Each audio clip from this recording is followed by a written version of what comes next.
So in today's video, I'm going to continue on with the character animations. So in our previous videos, we went over making a character and assigning it to an armature and creating animations in that armature in Blender. So today I'm going to take that character with its animations in Armature and I'm going to bring it into Unity and show you how to set up those animations correctly in Unity and write your own script in order to control that character and make him run around the scene correctly. And there's several different pieces to this. And the other important thing to remember is that this is not kind of a one-step process. You need to be really comfortable with the process of changing your animation in Blender, bringing it into Unity and tweaking it, because it's not like you can get it right the first time. You watch your animation, you think it's pretty good, and then you watch it interact with maybe some of your different elements in the game, and you'll notice that it's not quite right and needs some tweaking. So you need to feel comfortable with this process, and after you do it a while, it'll become second nature, all the pieces involved. So let's put our programming glasses on and hop into Blender and get started. So today we're going to start with our object, our character, in this case our yellow robot character, with the armature.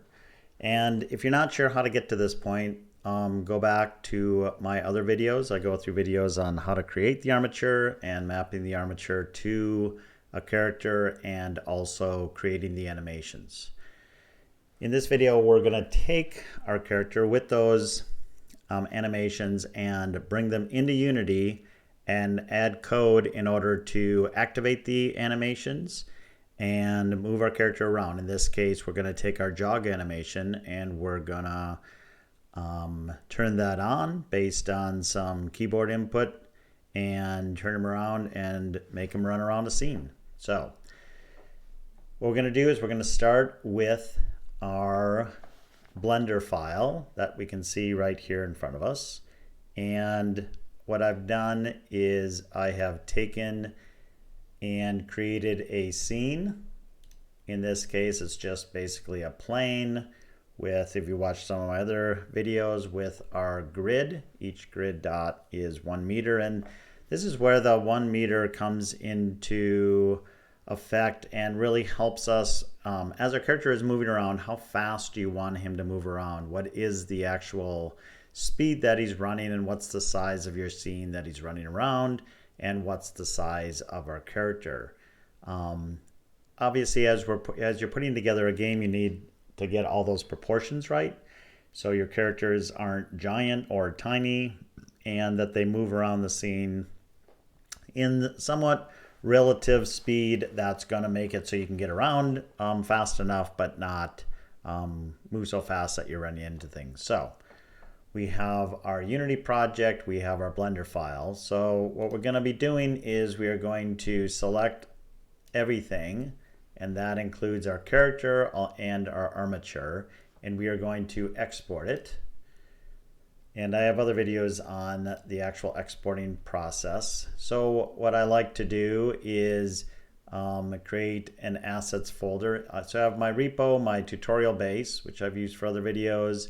I have an assets folder, and then I usually make a folder called imports, because this is the actual raw imported mesh, which is different than when you actually create an object in your scene and you may make a prototype of it, that would go into a different folder. So we bring it into this imports folder, and I have a couple other items already from some of my other videos on the turret video and projectile video, and we're going to call this yellow robot. So we're going to click export.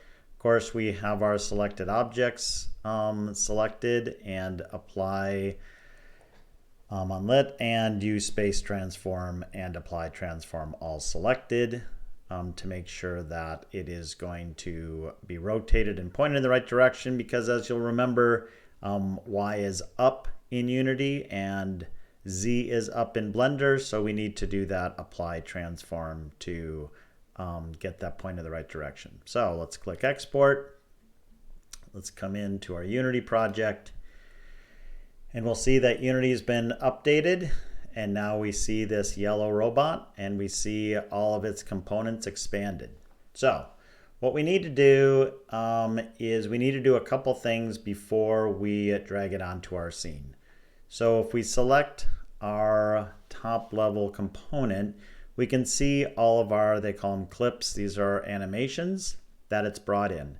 And you'll notice that it automatically set the start and end animations differently. As you recall, when I was creating these, our run animation takes 36 frames, our jog only takes 28. We have some like our T-pose that are just 1. So different animations to have a different number of frames that they cover. So Unity looked at the last keyframe and automatically set that for us. So that's good.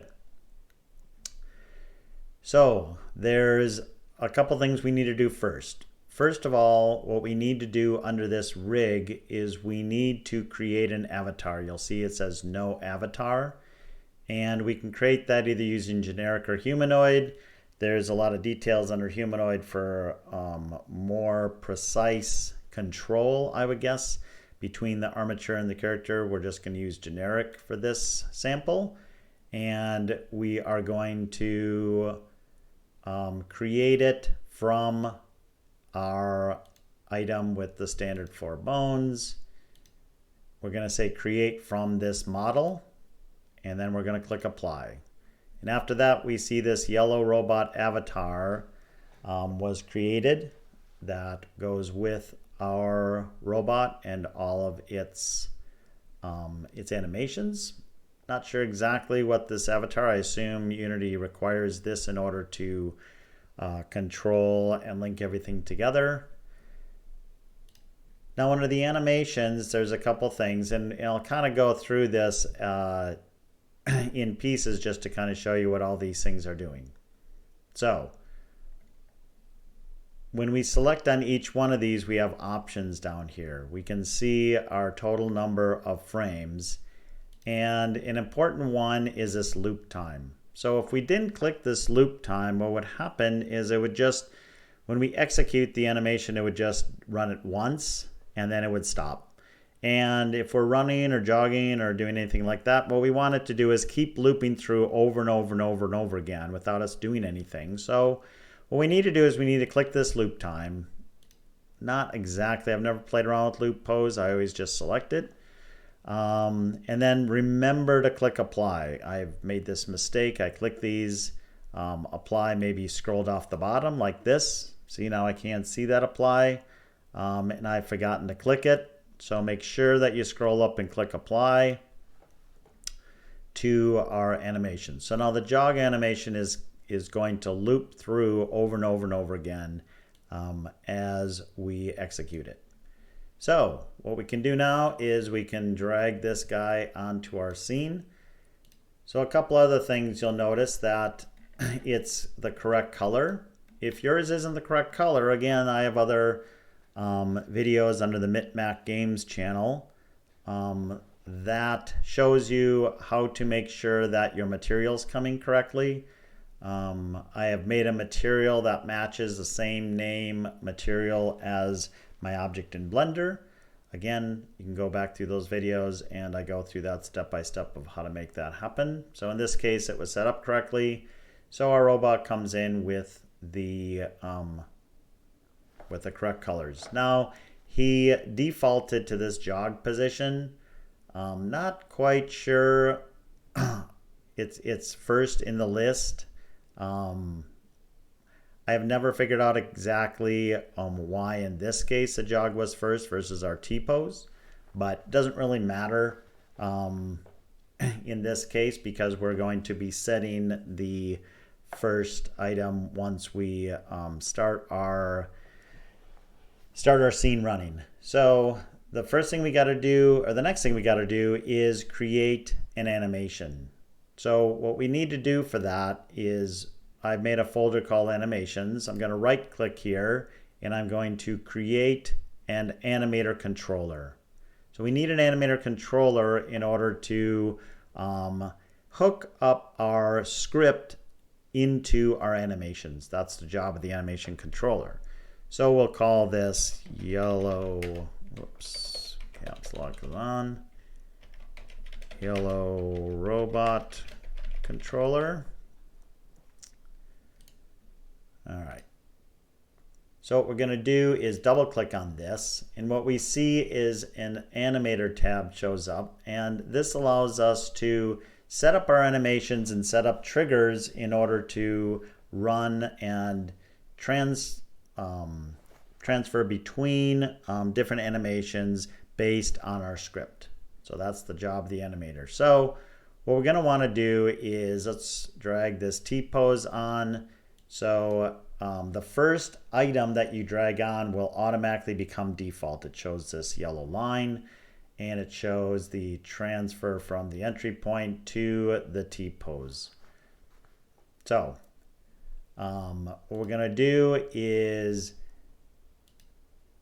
select on our robot. Now remember that I talked about this import. This import is not an object, and I can't assign anything to this import other than what was brought in. If I select our robot, we see that there's this animator tab was automatically added to it. Now, I'm not sure if because I called it yellow robot, it was smart enough to do that. You'll notice it has our avatar by default because that is part of our imports that we added. But there's the controller's empty, so I need to assign that to our yellow robot controller. So now the object, this robot object, which I have selected, is assigned to this robot controller with the avatar. So if I run it now, what we'll see is he went into the T-pose. So that's correct. So all this is wired up correctly. Not very exciting, not doing much, but it tells us that our controller is set up correctly and it is correctly triggering our animations that we brought in. So that's good. All right, so let's go back to our scene. So we want to make him do something now, right? We want to make him run around the scene.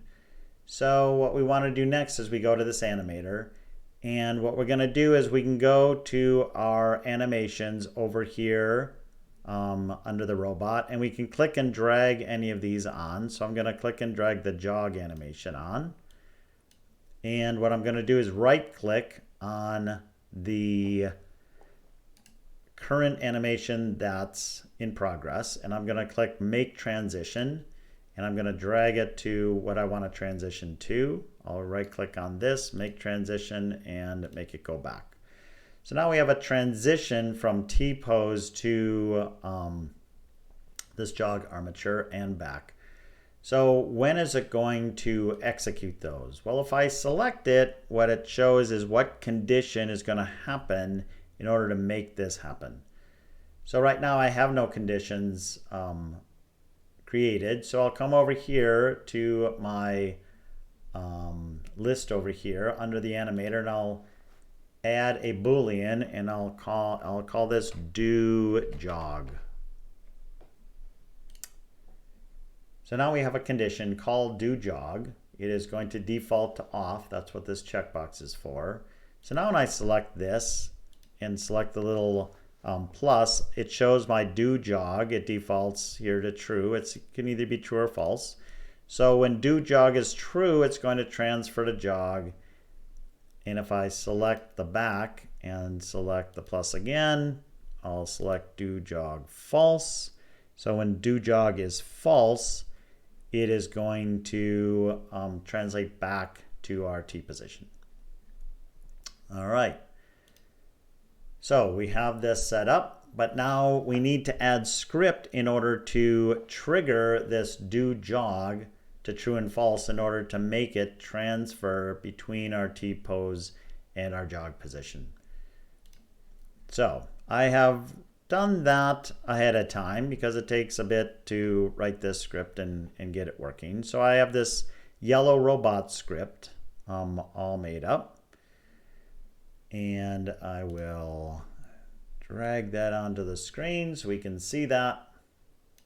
What I'm going to do is I'm going to run through what the different areas of this script are doing so you can understand and and write your own script. So the first thing I did is I created some serialized field, and again I run through this in a bit more step-by-step fashion about what all these pieces are. If it's kind of confusing, you can go through some of my other videos where I go through this in a bit slower steps. But I want to be able to control the run speed and the turn speed. I have a keyboard turn speed and a mouse turn speed because I want to control this both through my keyboard and my mouse just for this demonstration. I have to create this animator object. Again, remember we set up that animator controller. This is my reference to animator controller. So this gives me access to that object through code. I have this animation state. I'm not using that currently.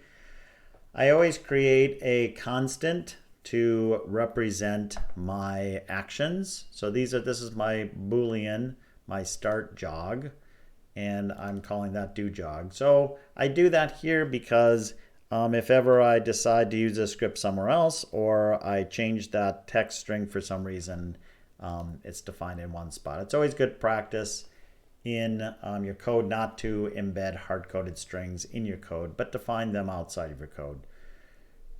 So I have also this boolean is jogging to tell me what state I'm in.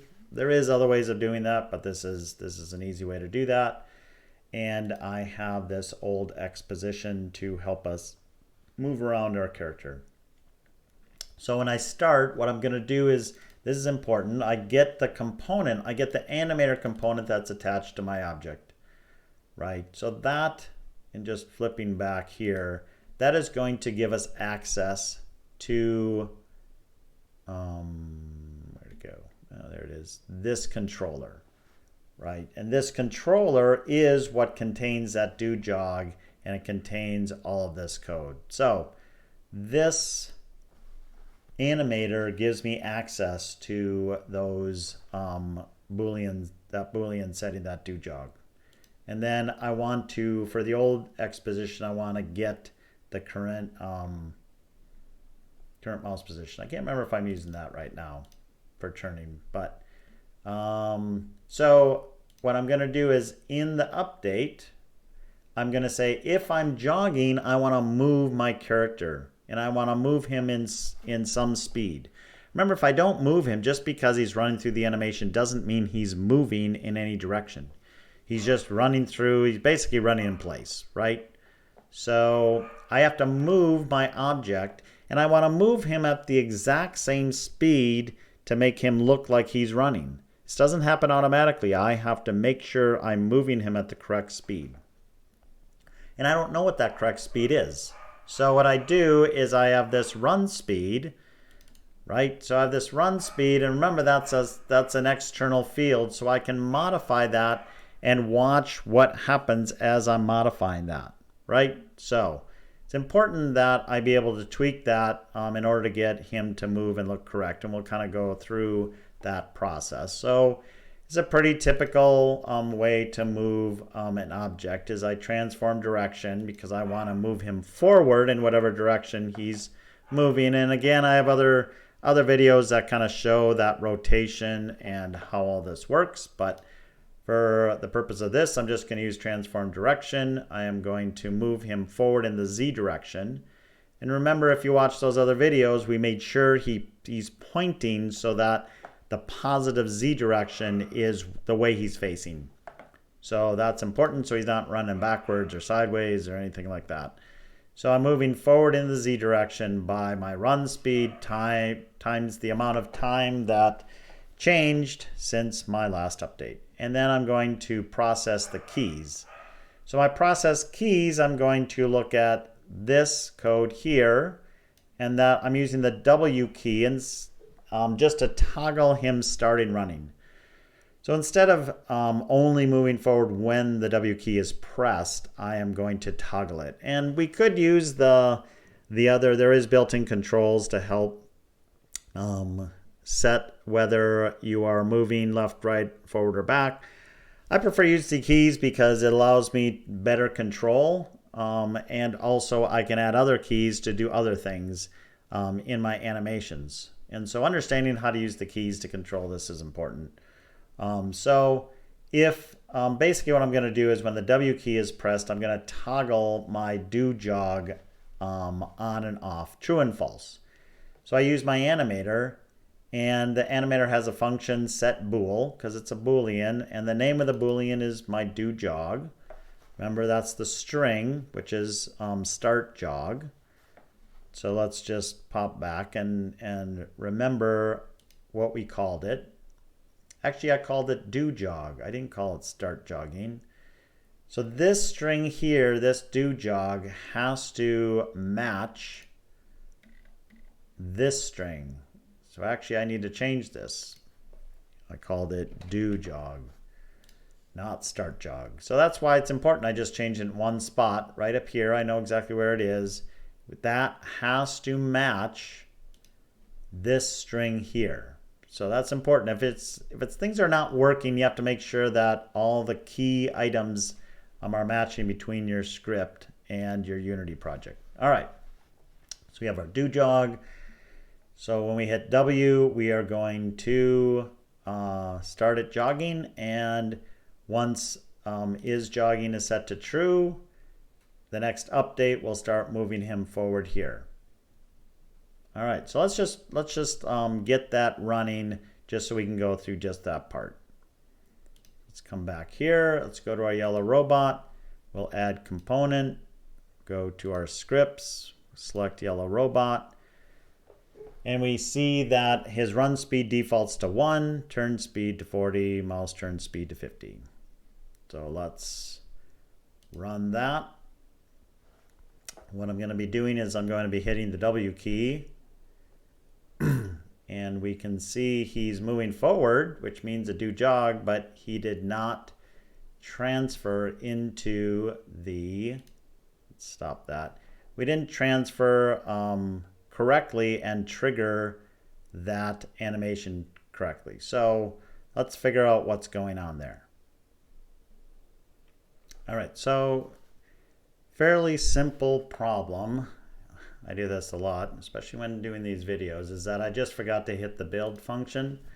So we changed that. Remember, we changed this start jogging or start jog to do jog. I didn't hit build. Really, I just need to save my changes because Unity's going to use the last save script. So all I did is I hit build. It built it locally, which also saves it. That do jog got taken into effect. So let's come in here, let's hit the W key. Let's run it first, good idea. All right, hit the W key, and now we can see our character is running across our field. Now, you'll notice that it looks like his feet are sliding along the ground, and they're sliding because, we're just gonna turn him, I'll go through this code in a minute, but he's sliding because the animation is running faster than the movement. The movement is not correlating to the speed that his feet are moving. So what we can do is we can select our guy. Let's turn him a little bit more. Whoops.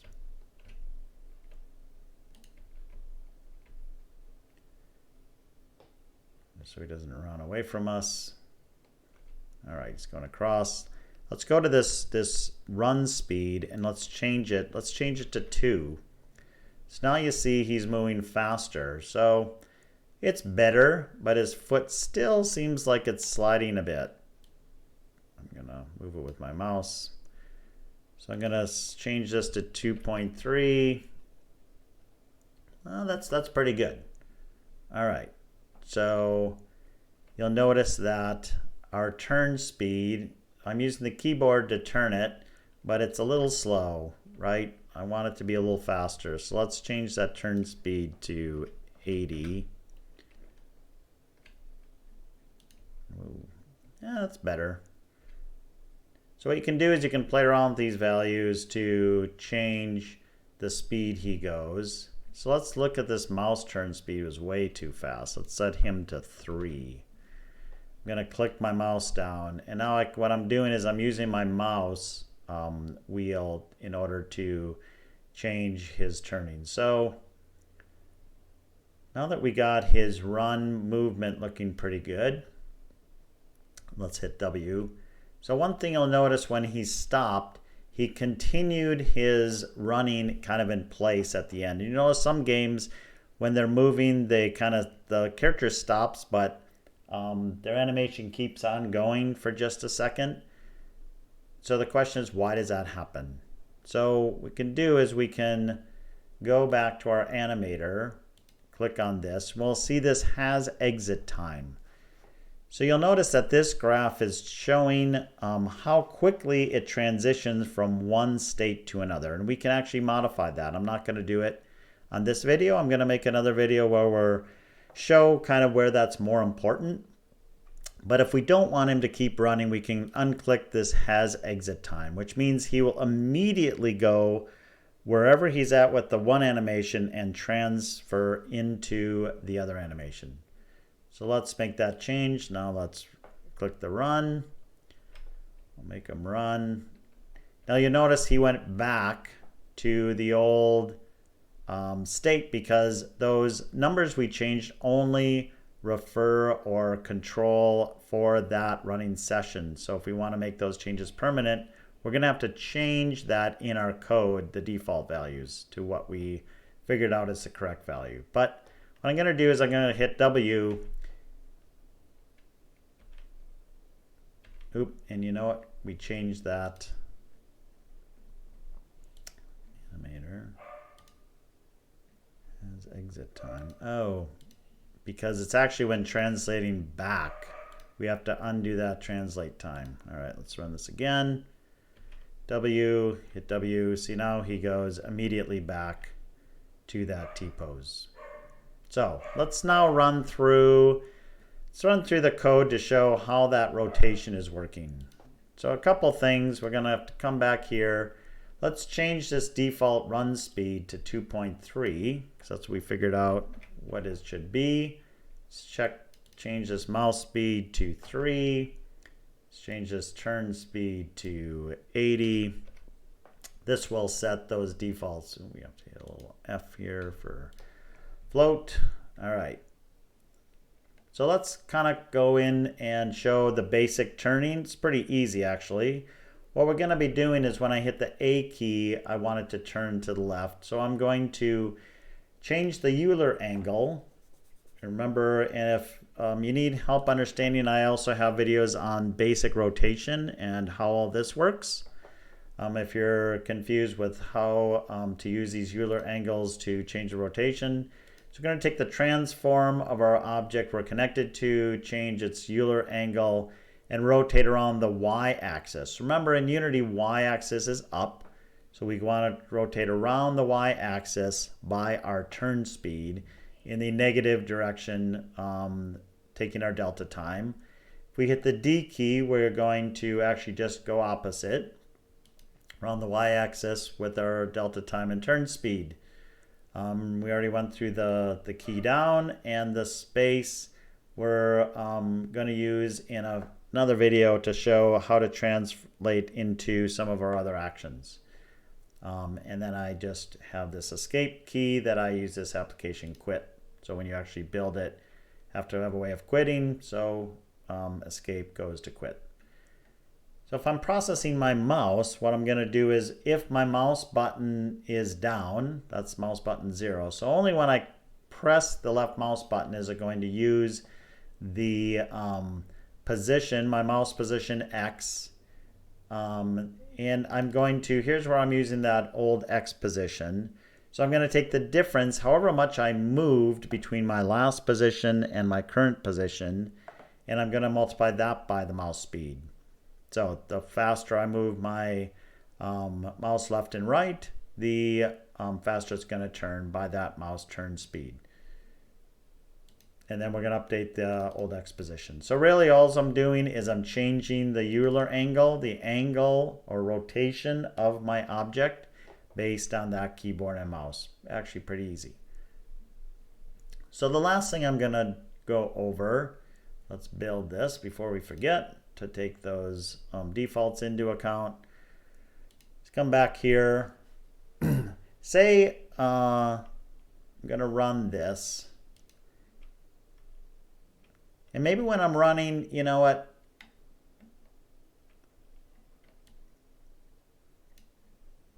those defaults go? Oh, you know what? The problem is that I didn't reassign that. All right. Stop that guy. The easier way to do it is just to come in outside of running. We can actually set these also. So it sets this 2.3, turn speed to 80, mouse turn speed to 3. All right. So now he's running around, and maybe he's running too slow. Maybe he's like, well, for my game, I want him to move faster. But you know what? This animation's running at a certain speed because that's how it was made. The number of frames in between each item controls how fast this animation runs in Unity. So you may think, well, what am I going to do? Do I have to go back and rechange my animation? You could do that, add more or less frames, which affects how fast the animation runs. But there's an easy way of doing that. I'm going to stop this. Is I can come into my animator, can select my animation. You'll notice there's a speed variable here. So this is going to control how fast this particular animation runs. And this is the confusing part, or what you have to remember is there's different parts to the Unity project that has these controls in it. The speed that it runs is going to be assigned to this particular element in my animation controller. So if we come in here and we change the speed to 2, and let's run that, what we get when we run, now you'll see that the animation has sped up by 2 times. And now again, it's off with my speed, right? Because now the animation's running twice as fast, and yet my motion has not changed. So let's stop that. Let's stop our running. Now we can go back to our animator.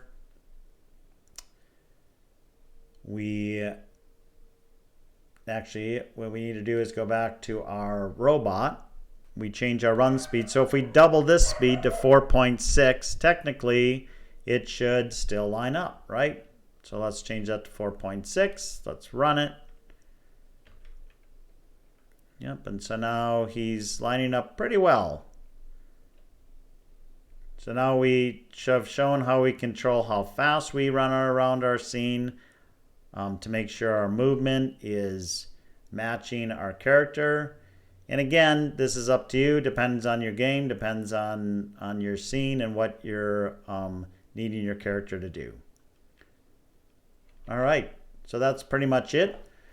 The follow-up video is going to bring in some more animations and show how to control those animations, and also control how fast it transitions between animations.